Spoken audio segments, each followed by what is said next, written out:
বাংলাদেশের রাজনৈতিক পরিস্থিতি জটিল থেকে জটিলতর হচ্ছে। উত্তপ্ত রাজপথের মাঝেই অন্তর্বর্তীকালীন সরকারের উপদেষ্টা মাহফুজ আলম ফেসবুকে দিলেন আরেকটি কড়া বার্তা। স্পষ্ট করে জানিয়ে দিলেন আর কোনো অনুরোধ করা হবে না। বিশৃঙ্খলা সৃষ্টিকারীদের বিরুদ্ধে এবার কঠোর ব্যবস্থা নেয়ার ইঙ্গিত দিলেন তিনি।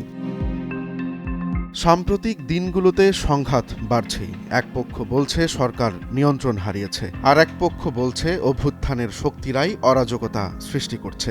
এমন পরিস্থিতিতে উপদেষ্টা মাহফুজ আলম জানিয়ে দিলেন, যারা আইন নিজের হাতে তুলে নিচ্ছেন তাদের ছাড় দেয়া হবে না। মব যদি তৈরি করেন আপনাদেরও ডেভিল হিসেবে ট্রিট করা হবে।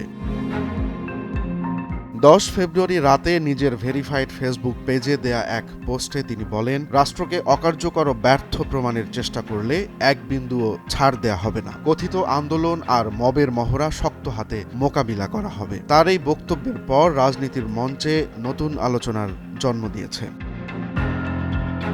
বিশেষ করে ধর্মভিত্তিক দলগুলোর উদ্দেশ্যে তার কড়া বার্তা। ১.৫ দশক পরে শান্তিতে ধর্ম ও সংস্কৃতি পালনের সুযোগ পেয়েছেন। আহাম্মকি ও উগ্রতা করলে সে শান্তি নষ্ট হবে। জুলুম করবেন না, নইলে জুলুমের শিকার হবেন। তার এই বক্তব্য ইসলামিক দলগুলোর উপর কড়া বার্তা বলেই মনে করছেন রাজনৈতিক বিশ্লেষকরা।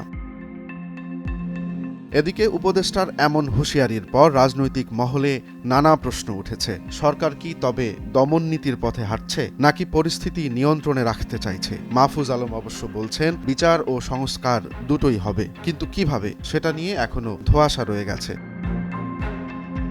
অভ্যুত্থানপন্থীদের উদ্দেশ্যে তিনি বলেন, এটা দীর্ঘমেয়াদী লড়াই, হঠকারিতা করা যাবে না, অভ্যুত্থানের ফসল নষ্ট করা যাবে না, প্রতিরোধের জন্য প্রশিক্ষিত ও স্থির হতে হবে। তার এই বক্তব্য রাজনৈতিক উত্তাপ আরও বাড়িয়েছে। বিরোধীরা বলছে ক্ষমতা ধরে রাখতে সরকার এখন কঠোর হুঁশিয়ারি দিচ্ছে। অন্যদিকে সরকার সমর্থকরা বলছে রাষ্ট্রীয় স্থিতিশীলতা বজায় রাখতেই এই কঠোর বার্তা।